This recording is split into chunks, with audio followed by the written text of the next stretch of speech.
Chapter 59. Priya. There was no sign of the woman who had whispered to her in the tent, but Priya strode into the dark of the trees surrounding the seeker's path, where time tugged and pulled strangely, the uneasy blur of light beyond the maze of trunks breaking into even deeper fractures. She felt movement around her like water. Then she left the path and felt the strangeness melt away. There was a woman, waiting. And there was Rook, bound to a tree by its own roots. There was a gag in his mouth, and when he saw Priya he made a guttural noise that would have been a shout if it were not muffled. "I expected him to come quietly," the woman said, but the boy was reluctant. Her mouth pursed. How quickly the loyalties of children change. "I should fashion a spear of wood and set it through your skull," Priya said, clenching her hands tight. "Or perhaps I should sink you into the ground and let the worms have you." "I have roots around his throat," the woman said calmly. "I can strangle him before you can save him, or murder me." "You can't." "Strangulation takes time," the woman agreed. "Instead, I'll just snap his neck."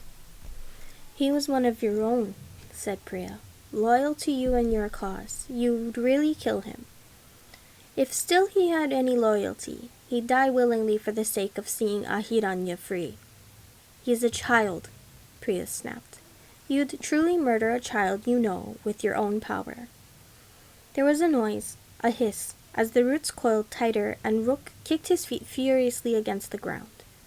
Well, that was certainly an answer. A line of watery blood oozed from the woman's nose, trickled down her lip. She brushed it away with the back of her hand.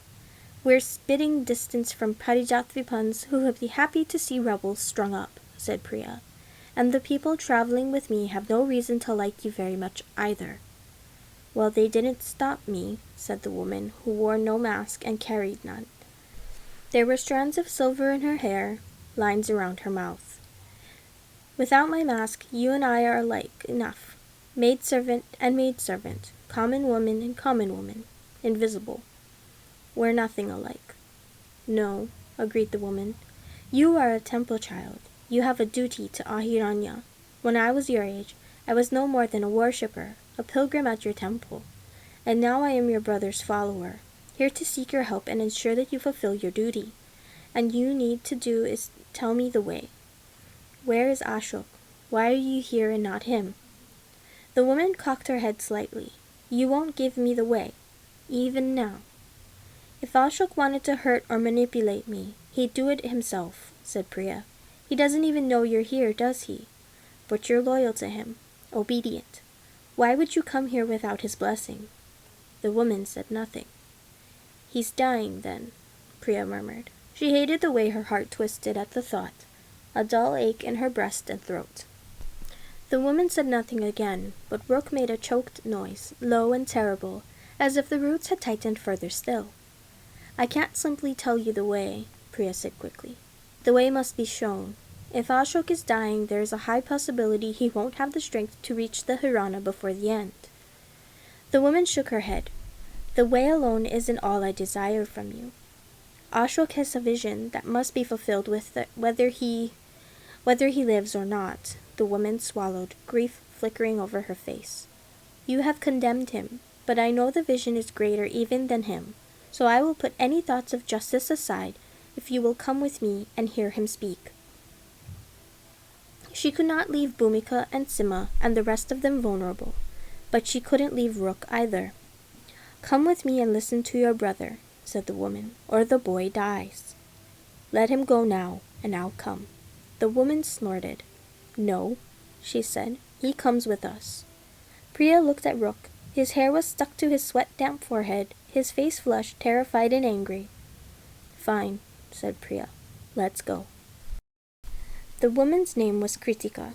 She'd been a pilgrim once, one of the men and women who climbed the Hirana and collected deathless waters to place at the feet of the Yaksa upon their altars, or wear as a talisman of power and fortune. But when the temple council had burned, she'd kept all the water safe, knowing it would one day be needed. She told Priya all of this as she dragged Rook forward on a leash of vine. His hands were bound. He looked at Priya now and again, and she looked back. "It's going to be okay," she tried to say with her eyes. But Rook still looked afraid, and there was an angry twist to his mouth as if he didn't know if he wanted to yell or cry. Priya saw other figures in the shadows as they slowed down. The figures wore scythes, their narrowed eyes fixed on her as she passed them. Some were still masked, their identities hidden behind rictus of wood, but others were barefaced, their expressions tense. Kritika stopped before a small bower shrouded in flowers of pale umber, while with drooping leaves like veils. Kritika entered the bower with Rook still bound to her. Time passed. Ashok's presence was a quiet drum beneath the earth, a song reminding Priya of the ways, large and small, that the waters bound them. Kritika returned with Rook. "He's waiting for you," she said. "Was he angry at you?" The rebel gave Priya a level look. "Speak to him," she said. "I'll wait with the boy." "I'll be back soon," Priya said, meeting Rook's eye. Then she entered the shroud of leaves. The world lay in muted shadow. Ashok was lying on his back on the ground, wrapped in a long shawl. He watched Priya approach with eyes that glittered with something akin to fever. His face was gaunt. He looked like the brother who'd abandoned her on Gautam's veranda so many years ago, the brother who had been dying. "I came here to die in peace," whispered Ashok. "But I am glad that Kritika did not obey my wishes." His fingers twitched against the edge of the shawl.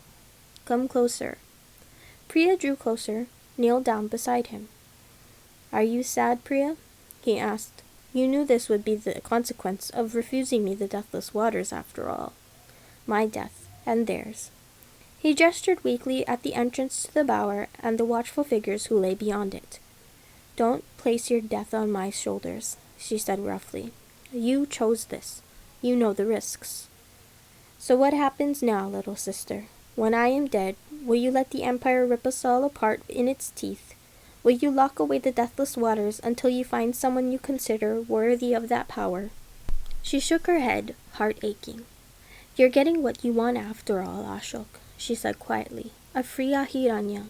And it'll be Bhumika's doing and my own, not yours. We made a deal." He tried to sit up, his eyes focusing intently on her. "What kind of deal?" "Politics aren't my strength," said Priya. "It was only partially a lie. You'll need to ask Bhumika about that. But however it was done, Ahiranya's independence has been promised, and we're going to use the strength of the deathless waters to hold on to it, just as you think we should." Ashok gave a choked laugh. "My two sisters, listening to me. I never thought I'd see the day. Your Kritika brought me here against my will, but it would be useful to have strong fighters working with us in defense of Ahiranya, to have a network of loyal hands and eyes, to have a new temple council that already knows the taste of the waters and the risks." There was a heartbeat of silence as Ashok looked at her, perhaps in the sickness that had left him so open and raw, but she could see the hope in his face, in the shape of his mouth. He wanted his followers to live. "And what will my dear little sister, who claims to know nothing of politics, ask in return?" "You accept Bhumika as our leader," said Priya. "You must vow never to try to overthrow her. You must promise on the Yaksa and the waters in your blood that you will never fight her for control of Ahiranya. Let her be the best of us, Ashok. She's the only sensible one of the three of us, after all." "I cannot promise not to fight or test her," he said immediately. "She doesn't understand what Ahiranya should be. She doesn't care." "You're in no position to bargain, Ashok," she said. A rattling cough escaped him. He wiped water and blood from his lips and then said, "My followers, they'll have a future as leaders." "Yes," Priya said, and hoped desperately that she was not making an error. "Alongside you and Bhumika." Priya was not sure she wanted her own name mentioned alongside leadership, but said, "Yes." "Then I accept," said Ashok. "Get me to the waters, save me and mine, and I'll serve Bhumika. For Ahiranya's sake, we all will." Priya nodded, relief pouring through her. "Can I trust you? Truly?" "We're still family, Priya," he said. "There's no one in the world exactly like us, who knows what we know, or has suffered as we have." "That isn't a yes, Ashok." She squeezed her eyes shut. "Open them again, but it will do. I need one more thing from you. Tell me. Your Kritika has a boy as her hostage, she said. Rook, I want him back, or there is no deal between us. This is our business, Ashok, our family. We don't need to involve anyone else. I'll speak to Bhumika, and once she agrees to our deal, I'll return with her. Fine, he said. She thought of standing and leaving him there. Their deal was done after all. There was nothing more to be said. Instead, she leaned forward and touched her forehead to his, smelling the sweat and sickness and home of him. She was still so vulnerable to him and to love and to the strange, broken family that had shaped them into whatever it was they were. I'll be waiting, he murmured. You don't have any other choice, she thought. She bit her lip and nodded, then pulled back. Kritika, he called. The pilgrim entered at once. Let the boy go, he said. My sister and I have come to an agreement. She'll return to us soon enough. The camp was no longer quiet when Rook and Priya returned. There was a great deal of noise from the other women, and Khalida emerged from the tent, white-faced and furious over Priya's absence. She was still berating Priya when the tent flap was pushed back and Sima peered out. She caught Priya's eyes, beckoned. Lady Bhumika wants you, she said as Priya extricated herself from Khalida's wrath and walked over. Come, see for yourself. Someone had burned sweet incense to improve the smell of the tent. Bhumika was half sitting up, face sweaty and flushed, and there was a squirming bundle squeaking like a newborn kitten in her arms. It's a baby, Bhumika said. A girl, apparently. I suppose that's good. Will you hold her?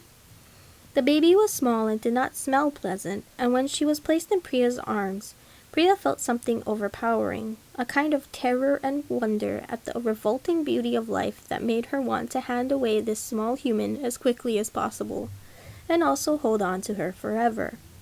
She smells, said Priya, staring down at the baby's tiny face. The first word the poor thing gets to hear, and that's what you offer her, Bhumika said. Give her back to me.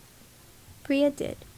If we were still in the temple, you'd consult star charts to choose the right letters and syllables for a name, as we did for the babies of pilgrims. We are not temple children anymore, thankfully, Bhumika said. Her name is Padma. That's the name I've chosen for her. It will do. Now tell me what Ashok offered to you. Priya raised her head. You knew. I felt him too, Bhumika said. How could I not? There was no end to it. Even now, in this moment, there was no end to their duties, their war, and their work. Priya took a deep breath and began. After Commander Javan had returned to guard Bhumika and the others, after he'd learned everything that had passed, Priya slipped away. She moved silently, carefully, making her way through the woods to the Parijatvipan camp. Malini had a tent of her own. Jivan had seen it erected and sketched out its location to Priya with his words before she departed. Priya waited until no one was looking, then slipped inside. Malini watched her enter. She didn't appear surprised. Priya, she murmured. She crossed the tent and took Priya's face in her hands, but she didn't kiss her, merely looked at her. And Priya... What by soil and sky is this tent? Priya said, looking around. Is that gold on the ceiling? And why do you have a writing desk? It's actually modest by standards of my youth, said Malini, a smile curling her mouth, but her eyes were guarded when she said, You shouldn't have come here. Those soldiers couldn't have harmed me. Nonetheless, said Malini, why have you come? Priya looked at her and looked at her, struggling for the words. Malini, she said, shaping the name carefully on her tongue as if this way she could keep it. You're where you need to be. My part of our bargain is done, and I'm here to say goodbye. She watched the smile on Malini's face fade and die. In truth, I don't think I should be here telling you this at all. That this is an act of trust, Priya admitted. Leaving, Malini said. You're leaving. You knew I would have to eventually, said Priya. Bhumika and I, all of us, have to protect Ahiranya until your brother Aditya takes the throne, until you're able to see your vow to me fulfilled. I know, Malini said numbly. I know. It's just so swift. Her forehead creased just slightly. She touched her fingertips to her throat. There was a tightness to Malini's face as she very gracefully walked away and sat down at her writing desk, her back to Priya. "Thank you," said Malini, "for coming to speak to me. Knowing how I feel, it was kind of you." She bowed her head a little, the nape of her neck bare as she drew her braid over her shoulder. "And thank you, too, for everything. For the time we've had together. I won't forget my promise to you." Priya swallowed. Her throat felt tight. Her eyes stung. "We're not done with one another, Malini," she said. "This isn't the end." "Of course it is, Priya. You said it yourself. We're on different paths now. Isn't that what an end is? To be nothing but a part of Malini's history, and for her to be part of Priya's in turn. No, that felt wrong, viscerally wrong. It couldn't be that easy to erase what they felt for each other, the wonder and hope of it. "Malini," Priya said. "Malini, She swallowed. "You'll see me again. I know it. No matter where you go or what you do, I'll find you eventually, because you're taking a piece of my heart with you. You carved it out after all." Malini jerked to her feet. She strode over to Priya, touched their foreheads together, setting Priya's pulse thrumming. She smelled of clean skin and jasmine, and she was too close for Priya to see her clearly.